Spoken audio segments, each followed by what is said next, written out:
Showtime walang nagawa sa lakas ng Itbulaga. Pangalawang single ng mga singing queens, niyanig na naman ang Noontime. Itbulaga Studio nagkagulo, sa pagbisita ni Andrea Brillantes at Enrique Hill. Sugod bahay Summer Olympics pasabog na naman. Isang pasabog na Sabado na naman nga ang napanood sa Itbulaga ngayong April 18, 2026, na kung saan ay opening pa nga lang, ay napanood na nga ang prod number ng Red Team at Yellow Team.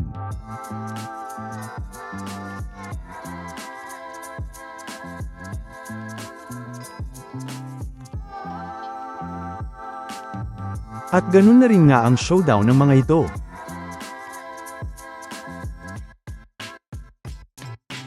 Na kung saan ay ganun pa rin nga ang mga magkakasamang grupo sa parehong team, pero dahil wala si Yul ng Red Team, ay may import ang Red Team na si Singing Queen Anne. Na ganun pa rin naman ang pinaglabanan, pero kasama na rin dito ang feeder, na kung saan ay ang Red Team nga ang unang naglaro dito.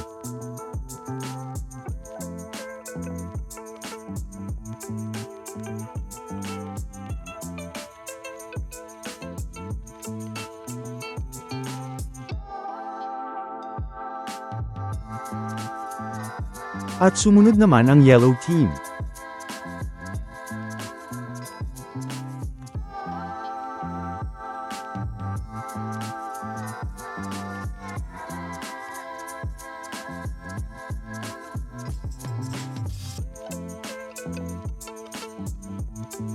Na kung saan ay ang nakuhang time ng Red Team dito ay 3 minutes and 17 seconds, at wala silang nakuhang violation. Ang nakuha namang time ng Yellow Team ay 4 minutes and 34 seconds, kasama na ang mga violations.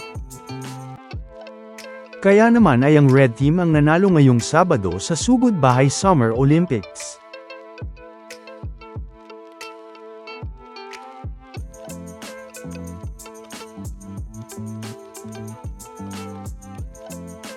Hindi lang yan, dahil muli naman ngang bumisita si Andrea Brillantes sa Itbulaga ngayong Sabado.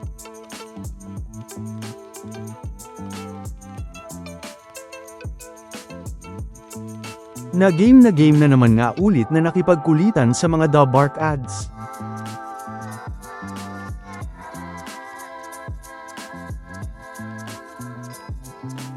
At gaya nga ng inaasahan, ay bumisita rin nga si Enrique Hill sa Itbulaga bilang isang secret agent gaya ni Andrea.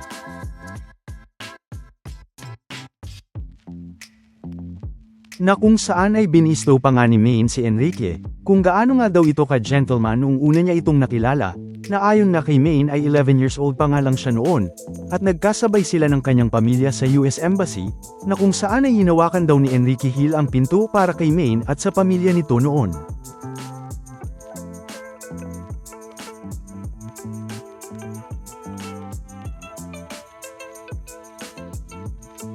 Na matatandaang noong February 2024, ay nakabisita na rin naman si Enrique Hill sa Itbulaga, at naglaro sa segment na Pera P.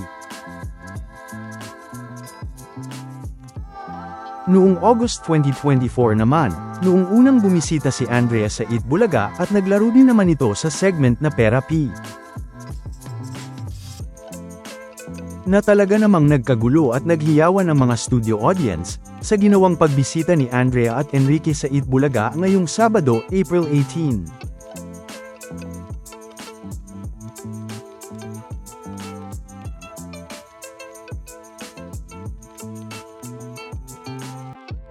At syempre, nag-promote na rin sila ng A Secret in Prague na mapapanood na nga ngayong April 27 sa TV5.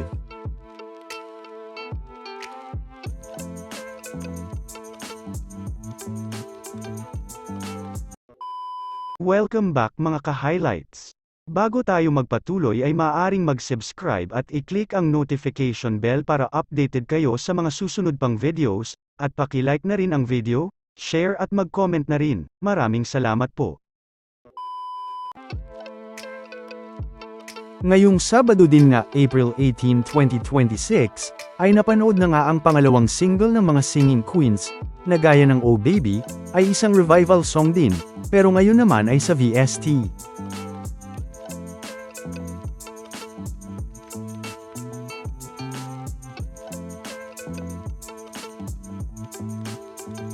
na kung saan ay ang nag-choreograph nga ng sayaw na ito ng mga singing queens, ay si Miss Joy Cancio.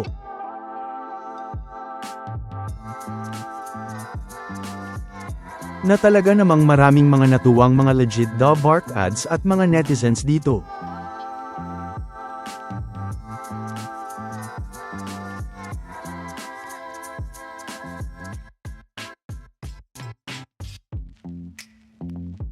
Na matagal din nang hinintay ng mga legit The Bark ads sa buong mundo. Dahil matatanda ang unang ang inanunsyo ito ni Tito Sen noon pang 2024, pagkatapos ng Oh Baby production number ng mga singing queens noon. Na ngayon nga, ay makikitang may mahigit 250k streams na nga ang unang single ng mga singing queens na Oh Baby ngayon. Samantala, isang linggo na namang muling naramdaman ang lakas ng Eat Bulaga, na sa katunayan nga, ay mula pa nga noong Lunes April 13, 2026, ay makikitang ang umabot ng mahigit 112k ang dami ng nanonood sa YouTube livestream ng Eat Bulaga. At sa kaparehong oras, ay makikitang umabot naman ng mahigit 56k, ang dami ng nanood sa YouTube livestream ng Showtime.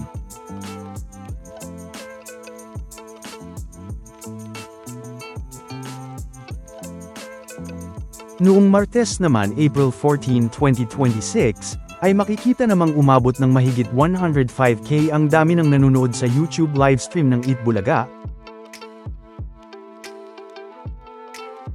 At sa kaparehong oras, ay makikitang umabot naman ng mahigit 49k ang dami ng nanood sa YouTube livestream ng Showtime.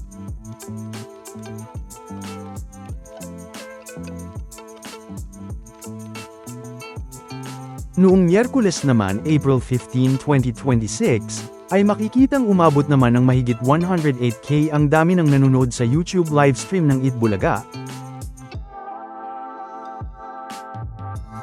At makikitang umabot naman ng mahigit 52k, ang dami ng nanood sa YouTube livestream ng Showtime, sa kaparehong oras.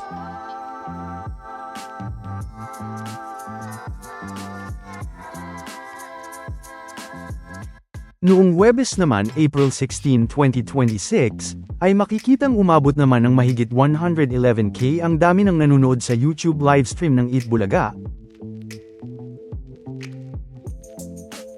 At makikita namang sa kaparehong oras, ay makikitang umabot naman ng mahigit 60k ang dami ng nanood sa YouTube livestream ng Showtime.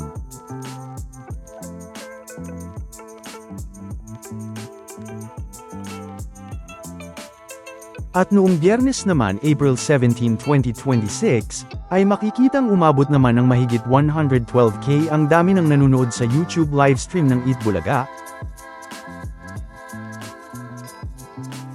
At sa kaparehong oras, ay makikitang umabot naman ng mahigit 57k ang dami ng nanood sa YouTube livestream ng Showtime.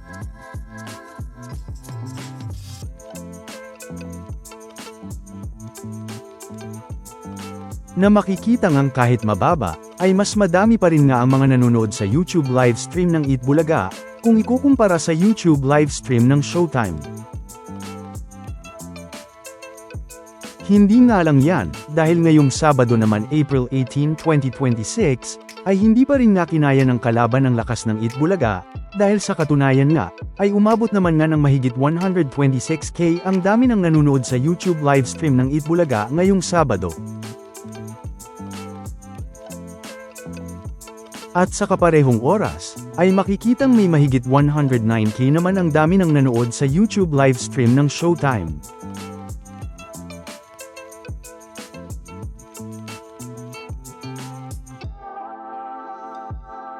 Na may pagkakataon pang ang nagtabla ang Eat Bulaga at Showtime noong 1:04 p.m. Pero pagdating ng 1:47 p.m., ay mas tumaas ang dami ng mga nanood sa YouTube livestream ng Eat Bulaga, at bumaba naman ang Showtime. Samantala, ano naman ang mga masasabi nyo patungkol sa mga napag-usapan natin sa video na ito?